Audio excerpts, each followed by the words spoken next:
Hello everybody, Dash Warrior here, back with another video for you all. And today we're playing more Halo Infinite. Hopping into a Slayer match on the new map. Hopefully this will be a good game. I certainly have troubles with this map just because of how open it is. But we'll get right into it. As for the topic for today, I'll let the title of the article speak for itself. Sarah Silverman sues Chatgpt curator for copyright infringement. Flagrantly illegal.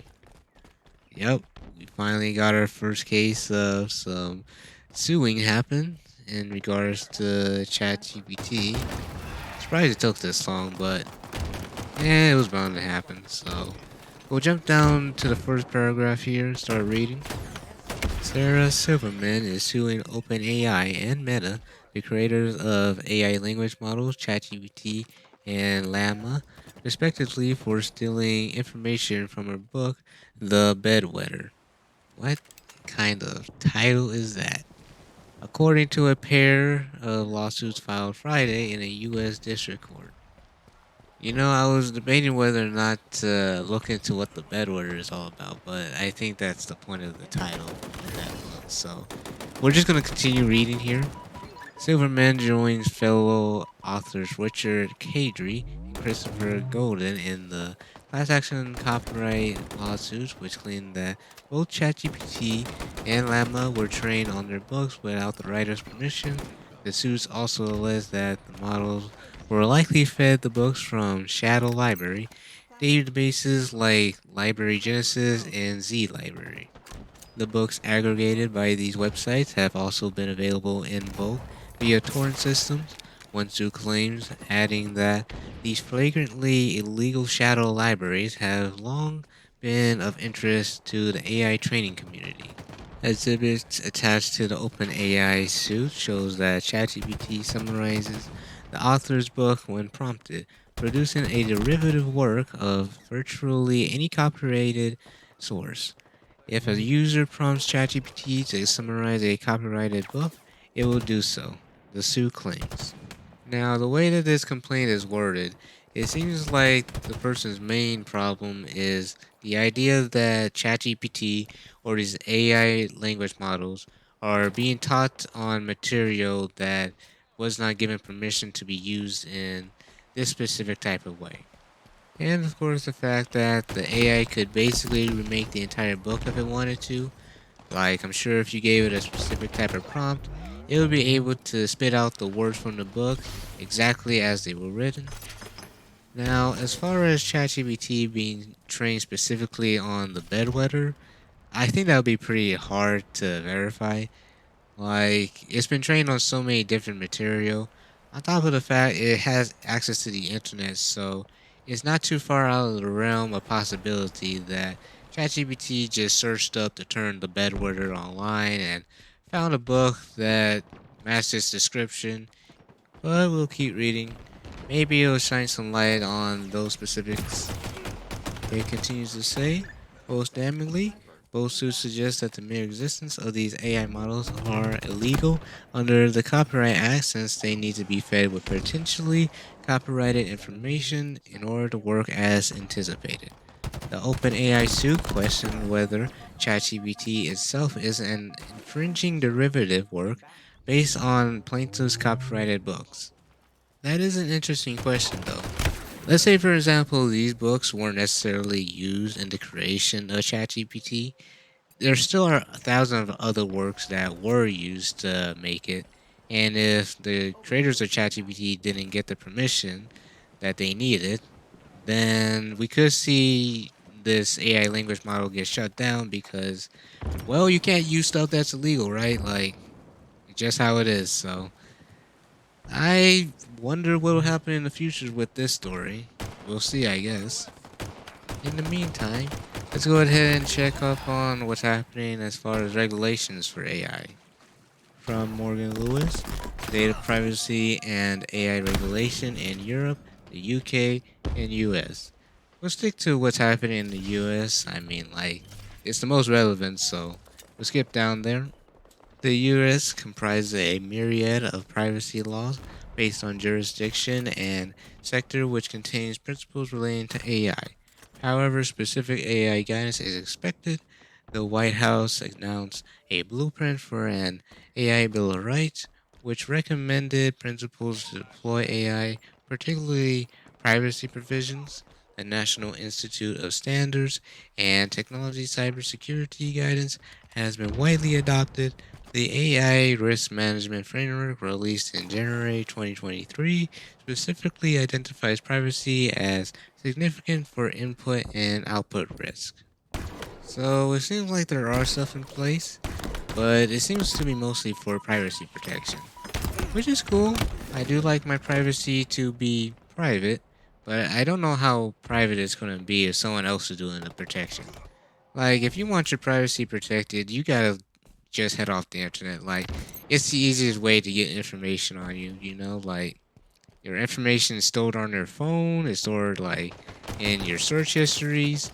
If you don't want people seeing you on the internet, especially if you're on your phone, you just gotta tape up your lens. Like, you think someone isn't gonna hack your camera? I mean, you give so many permissions to your phones every day, so I'm just saying, man, like privacy protection is kind of like not existent.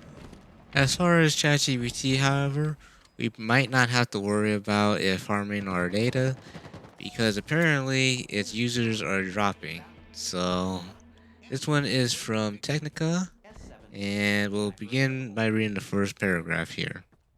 OpenAI's immensely popular ChatGPT has started losing users for the first time, the Washington Post reported today. According to data firm SimilarWeb, ChatGPT's mobile and desktop traffic worldwide decreased by nearly 10% from May to June. Another data firm, Sensor Tower, reported that ChatGPT's iPhone app downloads have steadily dipped since the peak in early June. Now, personally, for me, whenever I use ChatGPT, it's usually when I'm having trouble finding something specific on the internet. Maybe my search terms are just bad at times, but it feels hard to find some stuff on the internet. So that's when I'll use ChatGPT. And generally, I don't feel like it's necessary to be used on a daily basis. Like, the only time you probably use it on a daily basis is if you're trying to make a video specifically about ChatGPT. Or, I don't know, you're bored. So, we'll actually skip down to the second half of this because I think that's where it starts getting interesting. Users frustrated by ChatGPT guardrails. There's no denying that regulatory pressure on ChatGPT makers like OpenAI and Google has increased, with lawmakers globally cautioning AI companies to do more to curb the harm of new technologies. Because of that pressure, AI tools like ChatGPT now have guardrails in place that limit chatbots from responding to prompts with problematic content like misinformation, harmful instructions, biased viewpoints, or hateful content. These guardrails could be blocking chatbots from providing legitimate responses, a New York Times reported this week suggested, and thus sending frustrated users away from big tech tools like ChatGPT and toward open source, uncensored chatbots that are increasingly becoming available online. And I would say this is true to a certain extent. If you're just asking for something simple like, hey, I want a burger, could you give me a recipe to follow? It'll give it to you. Or even like an exercise routine. You can ask that and it'll write up something that you can follow. But if you're asking for something more opinionated, then it'll really struggle to give you a response. It'll say something generally PC, something that won't offend anyone, and it'll move on with its day. You really have to try to break the AI in order to get the kind of response that you want. If you want something a bit more edgy, I guess. But yeah, the article continues to say, according to the Times, there are now dozens of uncensored chatbots that are often developed cheaply by independent programmers and volunteers who rarely build their models from the ground up. These uncensored chatbots may have limitations, but they often engage with prompts that ChatGPT won't respond to. And there are other user perks. Uncensored chatbots can be customized to espouse a user's particular viewpoint. Perhaps the biggest draw for some users, the data that these chatbots collect obviously isn't monitored by big tech companies, but uncensored chatbots also come with the same risks, triggering lawmakers' scrutiny of popular tools like Chatgpt. Experts told the Times that uncensored chatbots could spout misinformation that could spread widely or harmful content like descriptions of child exploitation. Gosh, thanks. Okay then. Anyways, though, our time is short, so I'll cut it here. If you want to support me, leave a like, subscribe, or leave a comment. If you want to do more than that, you can check out my game out on my website or itch.io. There'll be a trailer for the game on my alt channel on YouTube, and have a mod for OppaGX, so you can check out all those things in the link in the description, as well as everything else I've talked about today. So yeah, I'll see you guys in the next video. See you guys then.